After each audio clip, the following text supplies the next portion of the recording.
آپ رضی اللہ تعالیٰ عنہ کو زین العابدین اور سجاد کیوں کہا جاتا ہے؟ آپ کا لقب زین العابدین بھی ہے، سید العابدین بھی ہے، سجاد بھی ہے، امین بھی ہے۔ زین العابدین اس لیے کہا جاتا ہے، عبادت میں آپ کا کوئی ثانی نہیں ہے۔ امام زین العابدین رضی اللہ تعالیٰ عنہ میدان کربلا میں بیمار تھے، لیکن بیماری کے باوجود آپ نے اتنا صبر و استقامت کے ساتھ کیا کردار ادا کیا میدان کربلا میں؟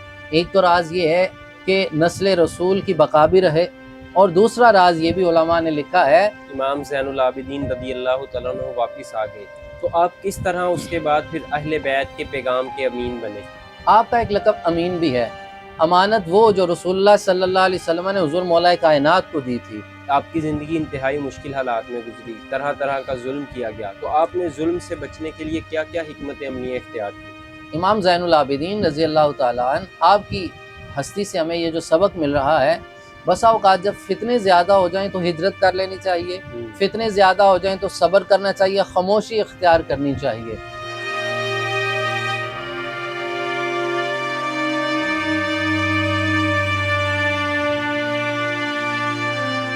السلام علیکم ناظرین پروگرام صوفیزم میں میں ہوں آپ کا میزبان حافظ عبد الرحمن۔ ناظرین، جیسا کہ آپ کو معلوم ہے کہ ہم حقیقی اولیاء کی حقیقی تعلیمات آپ تک پہنچانے کی کوشش کر رہے ہیں۔ اللہ رب العزت ہمیں اس مقصد میں کامیابی عطا فرمائے۔ ناظرین، آج ہم جس شخصیت کا تذکرہ کرنے جا رہے ہیں وہ کسی تعارف کی محتاج نہیں، ہر خاص و عام بندہ ان کو جانتا ہے۔ میری مراد حضرت امام حسین رضی اللہ تعالیٰ عنہ کے لخت جگر، حضرت علی المرتضیٰ کرم اللہ تعالی وجہ الکریم کی آنکھوں کی ٹھنڈک، حضرت سیدہ خاتون جنت سیدہ فاطمہ الزہرا رضی اللہ تعالیٰ عنہ کے جگر کا ٹکڑا، میری مراد حضرت امام زین العابدین رضی اللہ تعالیٰ عنہ۔ آپ نے واقعہ کربلا میں جس ہمت، بہادری، استقامت کے ساتھ مقابلہ کیا یزیدی لشکر کا، بیماری کے باوجود آپ نے صبر کا مظاہرہ کیا، یہ صرف آپ ہی کا خاصہ ہے۔ میرے ساتھ موجود ہیں ڈاکٹر عابد علی قادری صاحب، آپ ان کی بارگاہ میں ہدیہ عقیدت پیش کریں گے۔ ڈاکٹر صاحب السلام علیکم۔ جی وعلیکم السلام ورحمۃ اللہ وبرکاتہ۔ ڈاکٹر صاحب، حضرت امام زین العابدین رضی اللہ تعالیٰ عنہ کی شخصیت کسی تعارف کی محتاج نہیں، لیکن پھر بھی ناظرین کے لیے مختصر سا تعارف اور ساتھ ہی یہ ارشاد فرمائیں کہ آپ رضی اللہ تعالیٰ عنہ کو زین العابدین اور سجاد کیوں کہا جاتا ہے؟ الحمدللہ والصلاۃ والسلام علی رسول اللہ۔ بلا شبہ آج کی گفتگو ہمارے لیے باعث برکت بھی ہے، باعث خیر بھی ہے، باعث بخشش و نجات بھی ہے، اور اہل بیت سے مودت کا اعلانیہ پرچار بھی ہے، جو کہ ہمارے ایمان کا جزو لازم ہے، جزو اعظم ہے۔ اہل بیت اطہار کی محبت ایمان کے لیے لازم ہوا کرتی ہے، اور اہل بیت کی محبت اور مودت اس امت کے لیے بالخصوص خاص اور خاص ہے۔ ان میں سے چمنستان مصطفیٰ علیہ السلام کی وہ نورانی خلیق جن کا بچہ بچہ نور ہے، ان میں سید السجاد حضور سیدنا امام زین العابدین رضی اللہ تعالیٰ عنہ، آپ کی بارگاہ میں ہدیہ محبت اور عقیدت پیش کرنا ہے۔ 38 ہجری میں آپ نے اس کائنات عزیز میں نگاہ کھولی ہے، اور اس قرۂ ارضی کو اپنے نور سے منور کرنے کے لیے اس دنیا میں تشریف لائے۔ حضور مولا کائنات سے 2 سال آپ کی صحبت سنگت نصیب ہوئی ظاہری، پھر امام حسن مجتبیٰ علیہ السلام سے 11 سال کم و بیش آپ سے رفاقت تربیت رہی، امام حسین علیہ السلام سے تربیت پائی ہے، اور ساتھ ہی ساتھ وہ سنہری دور ہے جس میں کثیر صحابہ اکرام سے ملاقات ہے، اور پھر واقعہ کربلا کی طرف اور سفر کربلا کی طرف بھی آپ امام عالی مقام کے ساتھ ہیں، واقعہ کربلا کے واحد عینی شاہد ہیں، اور آپ وہ مستند راوی بھی ہیں جن کے توسل سے ہم تک وہ ایک مقدس واقعہ بھی پہنچتا ہے۔ آپ کا لقب زین العابدین بھی ہے، سید العابدین بھی ہے، سجاد بھی ہے، امین بھی ہے۔ زین العابدین اس لیے کہا جاتا ہے کہ آپ سرکار عبادت میں آپ کا کوئی ثانی نہیں ہے، شب 2 کاموں میں گزرتی ہے۔ آپ کے اوپر جن لوگوں نے لکھا ہے، آپ تمام کتابوں کا مطالعہ کیجئے تو آپ کی شب میں 2 کام ہمیں نظر آتے ہیں، ایک مخلوق خدا کی خدمت کرنا ہے، اور دوسرا اللہ کی بے ریا عبادت کرنا ہے، اور اللہ کے حضور گریہ وزاری کرنا ہے۔ زین العابدین اس لیے کہا جاتا ہے، کہیں آپ وہ خاص حجرہ جو مدینہ پاک میں ہے، جو آپ کی خانقاہ ہے، وہاں ساری رات گریہ وزاری اور اللہ کی بارگاہ میں مناجات ہیں۔ آپ کی مناجات باقاعدہ مرتب بھی ہو چکی ہیں، کتابی صورت میں بھی میسر ہیں، پڑھنی چاہیے، اور وہ اتنا خاص کیفیات سے معمور ہیں۔ ایک واقعہ یوں بھی ملتا ہے، حضرت طاؤس علیہ رحمہ فرماتے ہیں کہ ایک وقت ایسا بھی آیا کہ غلاف کعبہ میں لپٹے ہوئے ہیں، ایک رات ہے ایسی جس میں گریہ وزاری اتنی زیادہ ہے کہ آپ کی جاذبیت ہے، لوگ آپ کی گریہ وزاری کی طرف لپک رہے ہیں، تو مقام دیکھیے، شان دیکھیے، اور اپنی عجز و انکساری اللہ کے حضور دیکھیے، رب کو منانے کی کیفیات دیکھیے۔ فرماتے ہیں انا عبدک بفنائک و مسکینک بفنائک سائلک بفنائک فقیرک بفنائک، اس طرح کے الفاظ ہیں۔ علماء نے لکھا ہے جو شخص اس دعا کے وسیلے سے دعا مانگے اللہ اس کی حاجات پوری فرمائے گا۔ امام زین العابدین کی عبادت کے کیا کہنے، ساری رات اللہ کی عبادت کیا کرتے، اور وقت بچتا تو مخلوق خدا کی خدمت پہ معمور ہو جایا کرتے۔ اس لیے آپ کو زین العابدین، قیامت تک جتنے عباد آئیں گے، عبادت گزار آئیں گے، اللہ کے وہ خالص بندے جو عبادت و ریاضت میں بڑا اعلیٰ مقام رکھیں گے، ان تمام کی زینت کا نام امام زین العابدین ہے۔ امام پاک نے اس طرح کی عبادت کی ہے جو گریہ وزاری سے معمور بھی ہے اور اللہ کی محبت سے معمور بھی ہے۔ علامہ صاحب یہ بتائیں کہ بیان کیا جاتا ہے کہ امام زین العابدین رضی اللہ تعالیٰ عنہ میدان کربلا میں بیمار تھے، لیکن بیماری کے باوجود آپ نے اتنا صبر و استقامت کے ساتھ کیا کردار ادا کیا میدان کربلا میں؟ یوں دیکھیے، میدان کربلا میں آپ موجود ہیں اور آپ لمحہ لمحہ اپنے خانوادے کے ساتھ ہیں، والد گرامی کے ساتھ ہیں، عینی شاہد ہیں، اور کائنات میں اللہ تبارک و تعالیٰ کے کچھ راز ہوتے ہیں۔ اگرچہ ننھے علی اصغر کی شہادت ہو سکتی ہے، علی اکبر کی شہادت ہو سکتی ہے، تو امام زین العابدین کو بچانے میں کیا راز تھا؟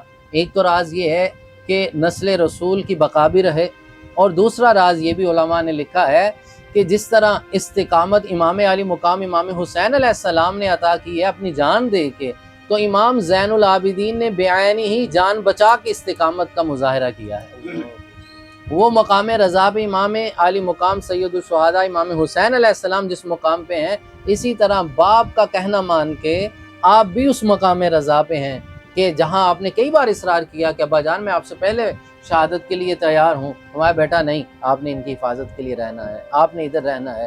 حضور مولا کائنات کی سنت اپنائی ہے، جس طرح آقا کریم صلی اللہ علیہ وسلم نے مدینہ طیبہ میں آپ کو بٹھایا تھا کہ آپ ادھر ٹھہریے، خواتین اور بچوں کی حفاظت کیجیے، تو آپ نے کہا یا رسول اللہ میں علی ہو کے گھر میں رہوں گا۔ فرمایا نہیں، اے میرے علی، تمہاری اور میری نسبت ایسے جیسے موسیٰ و ہارون کی ہے۔ یہ منظر ادھر کربلا میں بھی نظر آ رہا ہے، امام علی مقام امام زین العابدین کو چھوڑ کے جا رہے ہیں خواتین کے لیے۔ فرمائے ان کی ناموس کی حفاظت کرنا، اور مدینہ طیبہ یہ امانتیں ہیں رسول اللہ کی، نانا جان کے پاس واپس لے کے جانا ہے، اماں جان کے حضور سیدہ کائنات کے حضور واپس ان خانوادہ رسول کو واپس پہنچانا ہے، تو پھر پہنچایا بھی ہے، لے کے بھی گئے ہیں۔ کربلا کا تمام منظر دیکھ کے قیامت تک کے آنے والے اس شاکان اہل بیت کو وہ مصدقہ روایات بھی تو دینی تھی۔ یہ اللہ کے راز ہوا کرتے ہیں، سب کی شہادت ہو سکتی ہے، تو امام زین العابدین کو بھی تو یہ مقام ملنا چاہیے تھا، لیکن رب کی منشا یہ تھی کہ اس ہستی کے جو سجدے ہیں، ان کی پیشانی سے جو زمین منور ہونی ہے، وہ سجدے اس زمین پہ مزید کیے جائیں، عبادت و ریاضت مزید کی جائے، ان کی دعاؤں سے لوگوں کو شفا ملنی ہے وہ مزید ملے، ان کی دعاؤں سے جو آفات و بلیات اس امت پہ ٹلنی ہے وہ مزید چلے، اور ان کے ہاتھ سے جو کائنات میں سخا ہونی ہے وہ مزید ہوتی رہے۔ یہ وہ راز ہے کہ کربلا میں آپ واپس تشریف لاتے ہیں اور اپنے نانا کا فیض اس کائنات میں اس امت کو، اولیاء کاملین کو، عرفاء کو، اہل عرفان اور اہل حق کو قیامت تک آپ کے توسل سے، آپ کے شجرہ منورہ سے قیامت تک ملتا رہے گا، اور مل رہا ہے اور ہمیشہ ملتا رہے گا۔ علامہ صاحب یہ بتائیں، واقعہ کربلا ہو گیا، امام زین العابدین رضی اللہ تعالیٰ عنہ واپس آ گئے، تو آپ کس طرح اس کے بعد پھر اہل بیت کے پیغام کے امین بنے؟ آپ کا ایک لقب امین بھی ہے۔ امانت وہ جو رسول اللہ صلی اللہ علیہ وسلم نے حضور مولا کائنات کو دی تھی، وہ جبہ و دستار و تلوار جو مولا کائنات کو دی تھی، امام حسین علیہ السلام تک چلتی ہوئی امام زین العابدین تک جب پہنچتی ہے، اس میں دو امانتیں ہیں۔ ایک امانت تو یہ ہے کہ آپ کے خاندان کی نورانی امانت ہے، جو نسل رسول کی امانت ہے، جو قیامت تک چلنی ہے۔ دوسری امانت حضور کی روحانیت کی امانت ہے، جو اولیاء کاملین تک پہنچنی ہے، سلسلہ در سلسلہ جو پہنچنی ہے، وہ امام علی مقام سے امام زین العابدین سے ہی توسل سے چل رہی ہے، وہ بھی چلنی ہے۔ اور پھر کربلا کے بعد آ کے آپ کی جو کیفیات ہیں وہ بیان سے تو باہر ہیں، لیکن آپ کی شان یہ تھی آپ اکثر و بیشتر خاموش رہتے یا آنسو بہاتے رہتے؟ آپ کی کیفیات یہ ہوتی جب بھی کوئی بات ہوتی تو آپ یا آنسو بہاتے یا آپ خاموش رہا کرتے۔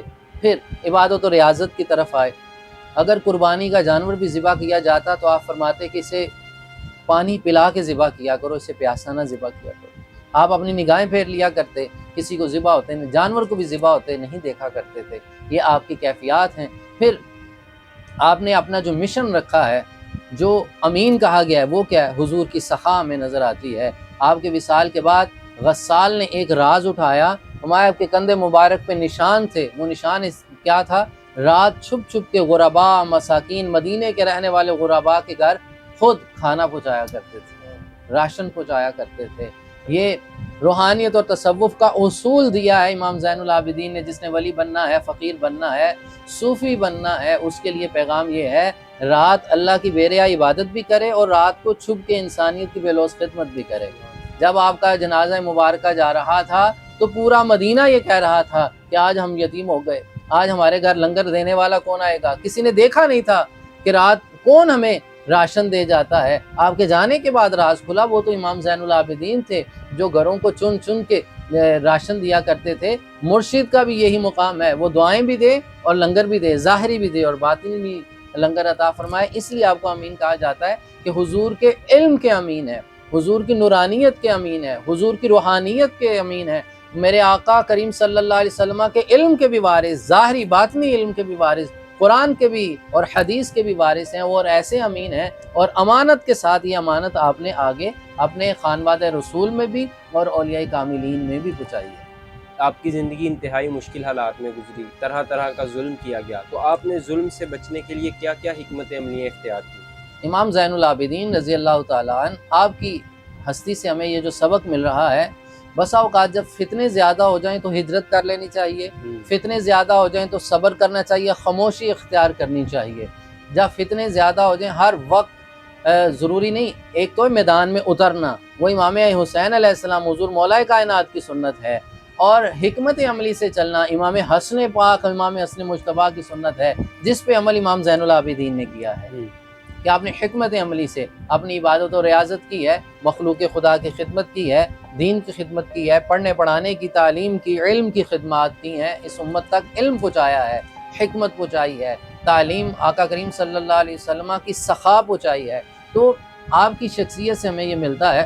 بڑا ایک معروف واقعہ ہے، حضور داتا علی اجویری رحمۃ اللہ تعالیٰ نے کشف معجوب میں لکھا ہے، حج کے ایام چل رہے تھے، ابن مروان جب ملک بن مروان آتا ہے تو لوگوں نے التفات نہیں کیا، کسی نے دیکھا نہیں، تو امام زین العابدین تھوڑی دیر بعد کعبۃ اللہ میں تشریف فرما ہوتے ہیں تو ایک لوگوں کا ہجوم تھا جو آپ کی طرف لپکا، کوئی ہاتھ چوم رہا ہے، کوئی قدم بوسی کر رہا ہے، اور اس نے غرورانہ تکبرانہ انداز سے پوچھا یہ کون ہے؟ تو کسی نے جواب نہیں دیا۔ فرزدق بہت بڑا شاعر تھا، درباری شاعر بھی تھا، وہ آگے بڑھا، 25 اشعار فی البدی آپ کی شان میں بیان کیے، آپ کی منقبت بیان کی اور تعارف بیان کیا کہ یہ وہ ہستی ہیں۔ جب سارا تعارف کیا اسے غصہ آیا کہ تم ہمارے درباری ہو کے قصیدے کسی اور کے قید میں ڈال دیا۔ آپ نے 12,000 دینار عطیہ کے طور پہ بھیجے۔ تو اس نے کہا حضور پہلے تو لوگوں کو مال و زر کے لیے لکھتا تھا، بادشاہوں کی خوشامد کیا کرتا تھا، تو جھوٹی تھی، آج ہی تو سچ بولا ہے، اور یہ سچ میں نے ان پیسوں کے لیے نہیں کیا، تو سرکار یہ نذرانہ یہ جو عطیہ میں قبول نہیں کروں گا۔ آپ نے فرمایا ہم سادات ہیں، دے کے واپس نہیں لیتے، اسے رکھ لو۔ اس نے کہا پھر ایک التجا ہے، نانا کے حضور میری سفارش کر دیجئے گا۔ تو آپ کی یہ بھی شان ہے۔ صبر و استقامت کا مقام یہ بھی ہے، ایک یزیدی آپ کے سامنے آ جاتا ہے، آپ اسے کھانا بھی کھلاتے ہیں، پلاتے بھی ہیں، رہنے کے لیے جگہ بھی دیتے ہیں۔ اس نے کہا حضور پہچانا نہیں؟ فرمایا تجھے کون نہیں پہچان سکتا بدبخت، میں تمہیں پہچان لیا۔ فرمایا آپ نے میرے ساتھ کچھ ایسا نہ کیا جو ہم نے کربلا میں آپ کے ساتھ کیا۔ فرمایا ہم اس وقت تمہارے مہمان تھے تو تم نے یزیدانہ انداز کیا، میں حسینی ہوں، آج تم میرے مہمان ہو، ہمیں میرے نانا نے یہی تربیت کی ہے۔ ڈاکٹر صاحب آپ نے امام زین العابدین رضی اللہ تعالیٰ عنہ کی صبر و استقامت کا تذکرہ کیا، آپ کے ان گنت فضائل ہیں، آپ کے ان گنت صفات ہیں، ان میں سے صبر و استقامت بھی ہے، تو اس صبر و استقامت کے ذریعے آج کی نوجوان نسل کو خاص طور پر کیا پیغام ملتا ہے؟ امام زین العابدین جس طرح مقام رضا پہ متمکن ہے، اسی طرح مقام صبر پہ بھی۔ صبر کیا ہوتا ہے؟ صبر اسے کہتے ہیں، ایک ہے علماء نے صبر کی جو تعریف لکھی ہے، ایک صوفیاء کی تعریف ہے